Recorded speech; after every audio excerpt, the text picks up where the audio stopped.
శ్రీనివాస్ మంగాపురం సినిమాకి రేటింగ్ 2 ఇచ్చిన గ్రేట్ ఆంధ్ర వాడిని 2కి పంపించాలి. ఇప్పుడే సినిమా చూసి వచ్చాం. ఎంత అద్భుతంగా ఉందంటే అసలు ఎక్స్పెక్ట్ చేయలేదు. అసలు టీజర్లో జయకృష్ణ మీద ఒక రకమైన ఒపీనియన్ పెట్టుకున్నాం, చాలా టాలెంటెడ్ అని. కానీ సినిమాలో వెండితెర మీద ఎంత టాలెంటెడ్ ఉంటాడని అనుకోలేదు. ఎగ్జాక్ట్గా ఒక పుష్ప 2 చూసిన వచ్చినంత ఎగ్జైట్మెంట్గా ఉంది. పుష్ప 2లో ఉన్న ఎలివేషన్స్ కానీ, ఒక హీరో క్యారెక్టర్ కానీ, అందులో డిఫరెంట్ షేడ్స్ ఉంటాయి. ఆ సినిమా చూసిన వాళ్ళకి అది ఎంత నచ్చిందో అంత ఎగ్జైట్మెంట్ నాకు ఈ జయకృష్ణ ఫస్ట్ పిక్చర్ చూస్తూ వచ్చింది. ఫస్ట్ పిక్చర్లోనే ఈ క్యారెక్టర్ రాయటం, ఈ క్యారెక్టర్కి జయకృష్ణ కరెక్ట్గా సూట్ కావడం అనేది చాలా రేర్గా ఉంది. మహేష్ బాబుకి ఒక రేంజ్ ఉంది, కానీ నేను చాలాసార్లు కనిపెట్టాను, మహేష్ బాబు యాక్టింగ్ చాలా బాగుంటుంది, న్యాచురల్ సటిల్గా చేసే యాక్టరే. కానీ ఆయన కొంచెం తన యొక్క వీక్నెస్ని కవర్ చేసుకుంటూ చేస్తాడు. కృష్ణ గారి దగ్గర ఒకటి ఉంది, చాలా స్క్రీన్ ప్రెజెన్స్ ఉంది. కృష్ణ గారికి ఎక్సలెంట్ స్క్రీన్ ప్రెజెన్స్ ఉంది. ఆ స్క్రీన్ ప్రెజెన్స్ మహేష్ బాబుకి కూడా ఉంది, కానీ వాయిస్ అంత గొప్ప వాయిస్ కాదు మహేష్ బాబుది.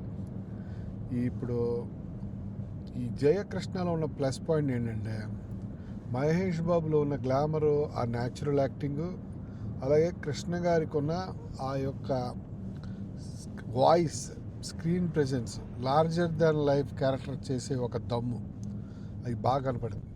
ఈ సినిమా నాకు థియేటర్కి వెళ్ళేసరికి పొద్దున్నీ వచ్చిన రివ్యూస్ 2 అని, 1 అని, 3 అని ఏంటో రేటింగ్లు రకరకాలుగా వచ్చినాయి.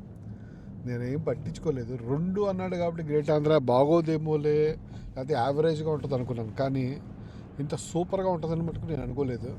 మరి ఏ ఉద్దేశంతో గ్రేట్ ఆంధ్ర వాడు దీనికి 2 వేసాడు ఆడికే తెలియాలి. అయితే ఇంకో ముఖ్యంగా సినిమా కథ ఎందుకు బాగుంది అనే పాయింట్కి వస్తే, సినిమా స్టార్ట్ అయిన దగ్గర నుంచి అసలు ఏమాత్రం ల్యాగ్ లేకుండా మామూలు లవ్ స్టోరీ అయినా కానీ, ఇప్పుడు లవ్ స్టోరీ అంటే లవ్ స్టోరీనే ఉంటుంది కదా. లవ్ స్టోరీలో ఇంకా కొత్త ఉంటుంది. ఒక అమ్మాయి ఒక అబ్బాయిని ప్రేమిస్తే, అబ్బాయిని ప్రేమిస్తే కొత్తదనం లేదు అంటే ఎట్లా చెప్తాం మనం? అది కాదు ముఖ్యంగా, ట్రీట్మెంట్ ఎలా ఉంది అన్నది ముఖ్యం.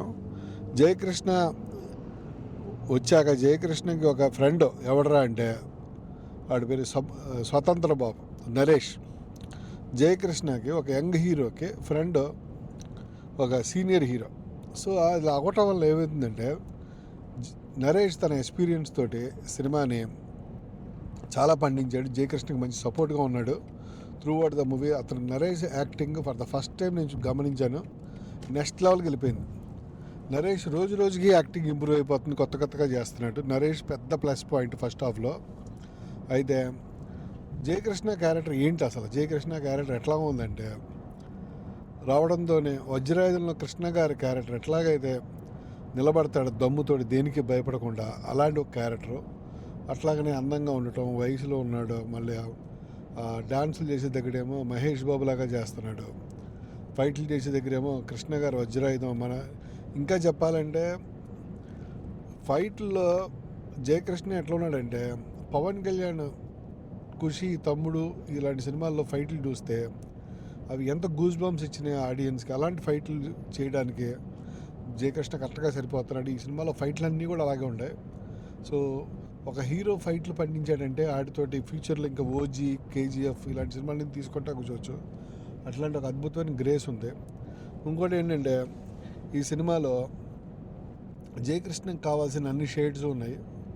ఫస్ట్లోనేమో లవర్ బాయ్, ఆ తర్వాత ఏమో సెకండ్ హాఫ్లో ఒక ఫ్యాక్షనిస్ట్, మంచి మాఫియా రౌడీ కేజీఎఫ్ టైప్లో, ఆ తర్వాత భగ్న ప్రేమికుడు, ఆ తర్వాత నరేష్తోని మిగతా వాళ్ళతో కామెడీ, ఆ తర్వాత కృష్ణ గారిలాగా ఒక డిగ్నిఫైడ్ రోలు, అదొక బిహేవియర్, అన్ని షేడ్స్ ఉన్నాయి ఈ పిక్చర్లో. అయితే ఎక్కడ నాకు ఒక్కటి కూడా బాగాలేదు ఈ సినిమాని. లేదు యాక్చువల్గా ఈ వచ్చిన రేటింగ్ ఏదో ఒక ల్యాగ్ ఉండాలి, ఏదో ఒక బోర్ ఉండాలి, ఇలా కాదు ఇలా ఉంటే బాగుంటుంది అనిపించాలి కదా. ఏమీ లేదు ఈ సినిమాలో. మొత్తం ఎక్కడ ఈ సినిమాలో ఒక తప్పు అనేది లేదు. స్క్రీన్ ప్లే చాలా బాగుంది. అజయ్ భూపతి చాలా బాగా తీసాడు, ఎక్కడ బోర్ లేదు అసలు. దాంతో చాలా క్లవర్గా తీసాడు అజయ్ భూపతి. ఒక పార్ట్ ఆఫ్ ఫైట్ ఫార్మాట్లోనే కొత్తదనంగా తీసాడు. ఎందుకంటే తీసుకునే క్యారెక్టర్లు అన్నీ కూడా చాలా బాగున్నాయి, డైలాగ్స్ బాగున్నాయి, న్యాచురల్గా ఉంది సినిమా, రస్టిక్గా ఉంది. చాలా తక్కువ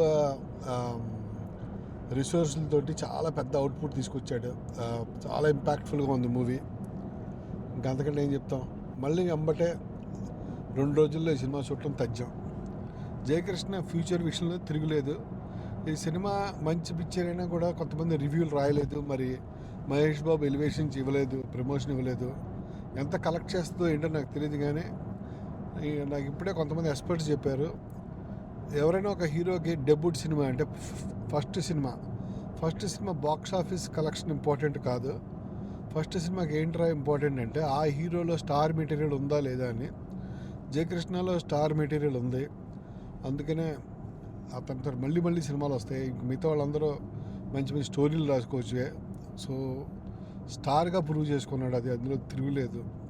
సో మీకేమవుతుందంటే ఫస్ట్ సినిమా హిట్ అయినా కూడా హీరోలో మ్యాటర్ లేకపోతే ఆ హీరోకి మళ్ళీ పెద్ద కెరియర్ ఉండదు. సో ఫస్ట్ సినిమా హిట్టా, యావరేజ్గా ఆడిందా, లేకపోతే ఫ్లాప్ అయిందా అన్నది ఇంపార్టెంట్ కాదు. హీరో సినిమాని సరిపడా లేదా, హీరో స్టార్ మెటీరియల్ ఉందా లేదా అనేది ఇంపార్టెంట్. సో ఆ రకంగా ఈ సినిమా ఆల్రెడీ సక్సెస్ ఇది. కానీ బహుశా మీకు ముందర ఈ మౌత్ టాక్ వల్ల రేపు శనివారం, ఆదివారం, శుక్రవారం బాగా ఆడచ్చేమో చూద్దాం. నా ఉద్దేశం, నేను చూసిన ఈ సినిమాల ప్రకారం ఎక్కడా తప్పులేని ఈ సినిమా డెఫినెట్గా హిట్ అని అనిపించుకుంటుందని నా ఉద్దేశం. ఎంతమంది ఎంత నెగిటివ్ చేసినా కూడా ఈ సినిమా ఫ్లాప్ అయ్యే ఛాన్సే లేదు. ఫస్ట్ హాఫ్లో 3 పాటలు బాగున్నాయి, ఇంటర్వెల్ వరకు చాలా ఈజీగా వెళ్ళిపోయింది. సెకండ్ హాఫ్లో ఫ్లాష్ బ్యాక్ అదిరిపోయింది. ఇంకా మోహన్ బాబు క్యారెక్టర్ ఎంత బాగుందంటే అంత బాగుంది. మోహన్ బాబు అంత ప్లస్ అయ్యాడు ఈ సినిమాకి. మోహన్ బాబు హీరోగా చేసేటప్పుడు అసెంబ్లీ రోడ్, పెద్దరాయుడు ఇవన్నీ ఎట్లాగైతేనే మీకు మోహన్ బాబు క్యారెక్టర్ నచ్చిందో ఈ సినిమాలో క్యారెక్టర్ కూడా అంత బాగా నచ్చుద్ది. మోహన్ బాబు సొంత సినిమాలో కూడా ఇంత మంచి క్యారెక్టర్ లేదు, చాలా బాగా చేసేది మోహన్ బాబు. Naresh is advantage. జయకృష్ణ గురించి చెప్పక్కర్లేదు. వీళ్ళందరూ ఒకప్పుడు మీకు వజ్రాయుధం, అగ్నిపర్వతం సినిమాలో కృష్ణ గారి సెంట్రల్గా నుంచి ఉంటే మోహన్ బాబు వీళ్ళందరూ ఎట్లా యాక్ట్ చేసేవాళ్ళు అట్లాగనే ఉంది ఈ సినిమా కూడా. సో అది గాడ్ బ్లెస్. ఈ సినిమా బాగా హిట్ అవ్వాలని నేను కోరుకుంటున్నాను.